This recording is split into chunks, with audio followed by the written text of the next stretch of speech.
56 or 233-477487, 653-560196, 677-856768.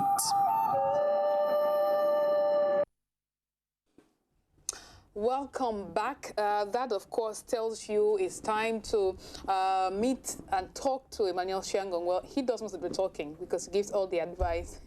So it's time for him to talk to you, to talk to us, because, like I said, he gives us great advice. Good morning. Good morning. How are you today? I'm good, and you? Great.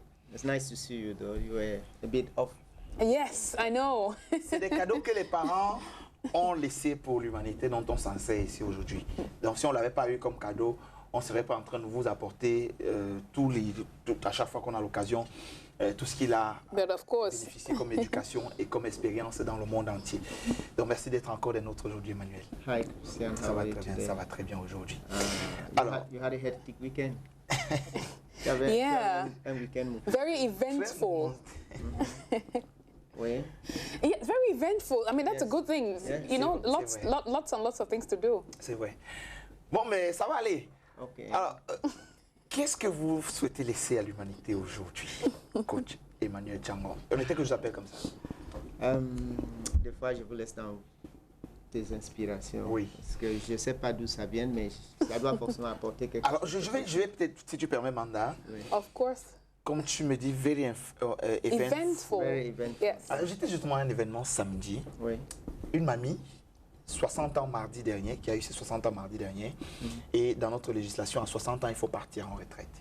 Elle a donc pris sa retraite juste après avoir célébré ses 60 ans. Donc, elle a fait une bonne fête chez elle. C'était samedi. Départ en retraite finalement. C'est une nouvelle vie qui commence pour elle.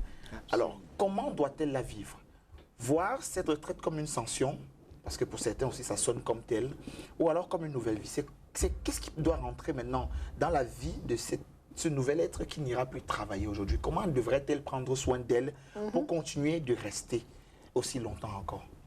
Ok, moi je pense que d'abord pour cette maman, elle est formidable. La retraite, c'est un mot qui peut porter plusieurs définitions. Et ça dépend de celui qui définit et dans quel état, dans quelle phase de sa vie celui-là se trouve. On est toujours en retraite. Et il y a des retraites variables. Celui-ci, c'est une sorte de définition du code de travail à laquelle est attaché plusieurs autres éléments qui ont des influences différentes sur différentes personnes. Moi, je pense qu'on a une vie tout simplement sur la Terre et que si on décide qu'on va appeler certaines naissances, certains anniversaires, certains adolescents, certains adultes, tout ça c'est juste des façons par lesquelles l'homme essaye d'accompagner sa vie d'une façon organisée en s'inspirant des différentes thèses que les précédents ont mis en place pour expliquer pourquoi nous avons certains échecs et certains réussis dans la vie. Oui. Et nous verrons qu'avec le temps, toutes ces différentes thèses ont été remises en question et des fois modifiées. Certains qui ont servi aujourd'hui ne sont plus adaptés. Donc, si on est dans ce contexte, je me dis pour cette dame qu'elle a voulu respecter le cadre de droit de travail qui dit qu'après 60 ans, il faut aller en retraite. Si elle le fait parce qu'elle estime qu'elle a réussi à accomplir sa mission à la société, à tous ceux qui ont bénéficié de ces services, je pense que c'est une raison louable pour chaque personne de pouvoir regarder en arrière et ne pas avoir de regrets et plutôt de joie dans le cœur de savoir que j'ai accompli ma mission. Dans ce cas, c'est bon. Mais pour dire que c'est la fin de je ne sais pas quoi, pour moi, il y a la fin de rien, il y a une continuité, il y a juste les phases qui changent. Elle devait juste dire cette phase a été accomplie et maintenant, il y a une autre phase qui commence. Et que sincèrement, il n'y a aucune frontière entre les deux phases. Parce que ce que nous faisons dans ce qu'on a fait phase, je dis toutes ces choses sont des illusions qu'on a créées pour pouvoir peut-être communiquer et fonctionner. Mais on n'est même pas obligé de communiquer comme ça. J'entre dans le jeu quand même. Je voulais dire, tout ce que vous allez faire dans les secondes et les jours qui suivent, c'est l'inspiration de tout ce qui s'est passé c'est-à-dire tout ce que vous amenez d'hier vous servira aujourd'hui. C'est un que vous regrettez qui sert comme leçon, c'est un que vous appréciez, que vous allez intégrer et peut-être peaufiner et améliorer. I like that you talk about what you bring from yesterday's, what you're going to carry into the next day, because you know people talk a lot about planning for your retirement so that there's a continuity. Because unfortunately, statistics have shown that some people fall into depression actually. When they get to their retirement, they get depressed because they have not planned, so they don't know what to do. Some people start over drinking, some, you know, so it's a whole issue that society is trying to look at right now. Okay, we have these situations where when a minister is put in place in our country, they organize a feast, and the national television goes to their homes, and their wives are happy, they are celebrating, relatives are happy, and the community is happy. And some of them also are very happy and they celebrate. Sometimes you will ask, what are you celebrating before the job is done? So this is somebody who is celebrating after the job has been done. And I said, this person is certainly looking back, I suppose, and saying, I met my objectives. And it wasn't really that obvious. I think I have a special grace, and maybe I'm giving thanks to all those who made it possible, my family, my colleagues, and so on. And then say, come together, I just want to say thank you. The feasting may come in to highlight it. This is different. But what I'm trying to point out is that when you go into a job to serve, and you serve, you only come out blessed. You come out with the receiving of what you gave. Okay, if you are at a job without a purpose, without an objective, you were given a job which you did not sit an interview for. You went through a job because you were considered favored because you belong to something else than competence and qualified for the job. Of course, you will do any type of thing in that place, and you will not look at where it's getting forward to at the end. Sometimes you are surprised that it comes to an end. It is not only with job, it is also with life itself. If you were to tell somebody that you are going to die tomorrow, most people may go into a depression. But some person may say, let me look back at what my setup is like, and let me do the transition before tomorrow. You know, put things in order, give some instructions and so on, so that I can be sure that there is continuity. We have many cases of I'm a terminal disease counselor, and I have cases of people who know that the medical and every indication says that they may die. I like to say they may die because we can say you will die. It will come to everybody, but time is not our mastery here. So these people most often say, well, if that's what it is, let me do a transition. Some people will die before the date because they go into a panic and they get depressed and so on and so on. All of that depends on how you have lived your life. Your lifestyle. Was it a life with purpose? Did you come in to contribute, to give, or you came to take?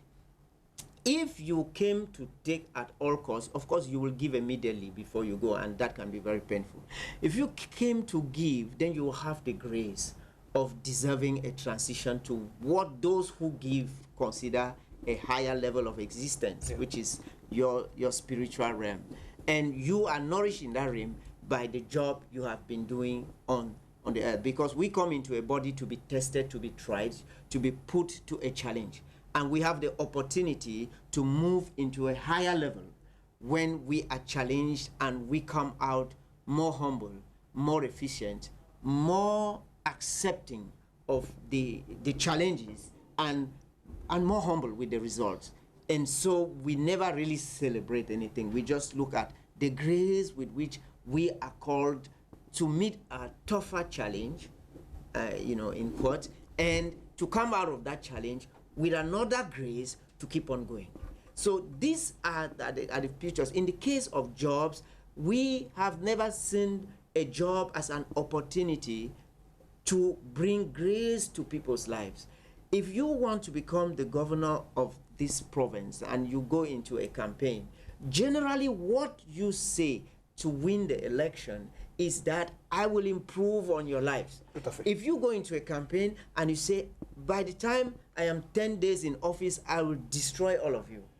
Nobody will vote you, not even your own father and mother, because in the course of destruction, even your parents may fall in the list consciously or unconsciously. Or, you know, what I'm trying to point out is that you make some promises on the good that you will do. On your inauguration speech, you reiterate your desire to keep that. And then people come with that expectation. That expectation they come with is an energy that is supposed to nourish your journey. So when they come in and they get the opposite, there is an energy blockage. And in your activity, you don't more receive the support. It doesn't matter if there are people standing around you, they are not with you, and they are acting, because visually you would say you were not with me. So what I'm trying to point out here is that a job is a service which brings blessings to the people who receive that service. When I go into the salon to do a hair, I am grateful that in the end I receive some payment for that. But the first challenge is that my client should leave this salon looking and feeling better than they came. That is what I call a grace. If they go out looking better and feeling better, they will certainly be nice people, and they will certainly treat people nicely on that day, at least on that day. And so there has been an avalanche effect from me to her and to the other people, and in that way life is improved. Then when clients realize that this service brings them habits that brings good to people, and people appreciate that, they will come back for more of such services. It's just like the car. The car keeps going to the fueling station because they meet their objective of carrying people around. So it's simply like that. So at some point, when you realize that by the forces of things, you cannot more wash the hair, you will be happy to sit down and talk about washing hair, how you washed it so well, how you did it so well, and the good it did to people. And that is just another phase of washing hair, talking about how hair is washed to people, even for evening entertainment, storytelling, and people say, what a wonderful story it was. It's your new life. Yes, the blessing continues. And you keep moving on from one to the other, and there will be a time when you're happy not to talk. Yeah. Because you think, I've said it all.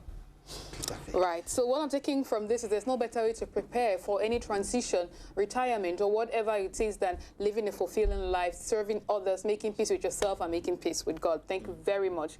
Your words always go straight to our hearts, and we take your advice very seriously. See you jeudi. Yes, Thursday, God willing. So, dear viewers, see you tomorrow at 7. See you tomorrow.